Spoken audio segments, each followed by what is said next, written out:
November 1978. Shorthand English interspeed. Get ready for the dictation. 10 seconds. 5 seconds. Start. Sir, I wish to associate myself with the general welcome that has been given to the budget placed before the House. I also wish to join the high compliments that have been paid to the government on the prompt and effective steps that they have taken for the relief of distress caused by the recent cyclone. Before dealing with the budget, I should like to pay my warmest tributes for the manner in which the government tackled the flood situation and the cyclone havoc in some of the districts in the state. I wish to congratulate the Chief Minister, the Minister for Public Works, and others who promptly rushed to the affected areas and took effective measures within a short space of time. The budget is an interesting document. As I said, how far it is interesting will be seen by the figures I will give you presently. When a comparative statement of the budgets of previous years is made, some revealing figures will be found which may perhaps be interesting. I should like to state that the total revenue of the composite state was 50 crores of rupees. Even after separation, during the course of 10 years, the revenue for this state has increased to about 60 crores of rupees. The expenditure has also increased similarly. I know that there are many demands that have to be met and the expenditure cannot be cut down very much, especially when such demands have to be met. But I would very much like the government to exercise a very careful scrutiny over their items of expenditure, particularly in these days when we talk not of lakhs but of crores of rupees which are left to our care. I do not mean to suggest that this government have wasted any money, but I would only like to draw their attention to the need for careful scrutiny.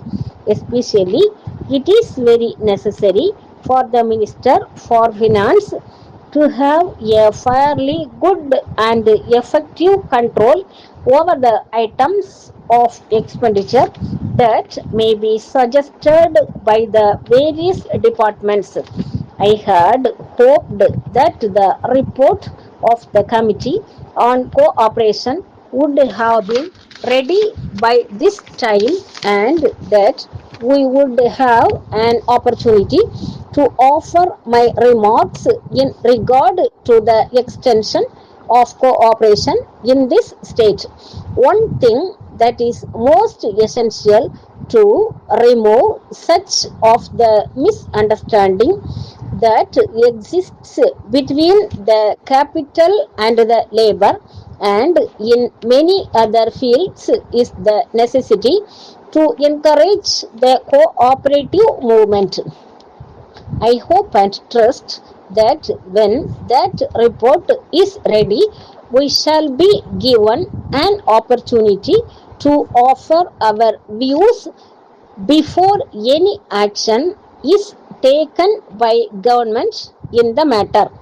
I would have naturally spoken about education in the budget, but as the Minister for Education is presenting us with a white paper and giving us an opportunity to discuss this question.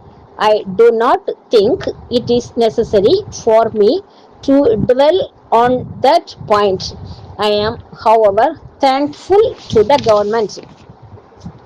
Letter from James and Company, 10 Race Course Road, Coimbatore, to Raj Brothers, Bangalore.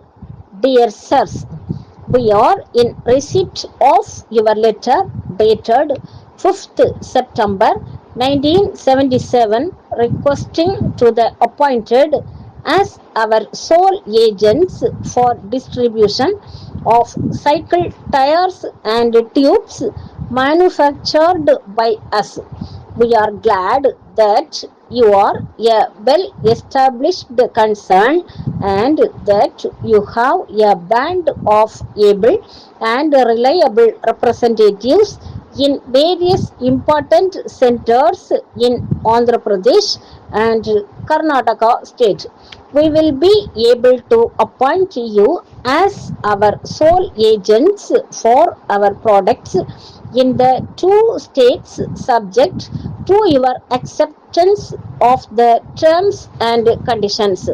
We would draw your attention to paragraph 6 wherein it has been stated that the maximum commission we allow for sole agents is 10% of the sale price of the goods.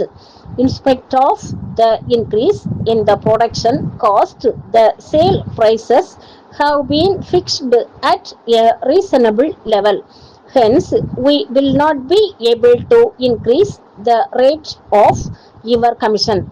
If you are agreeable to our terms and conditions, you can kindly return the enclosed agreement duly signed, on receipt of which we shall proceed further in the matter.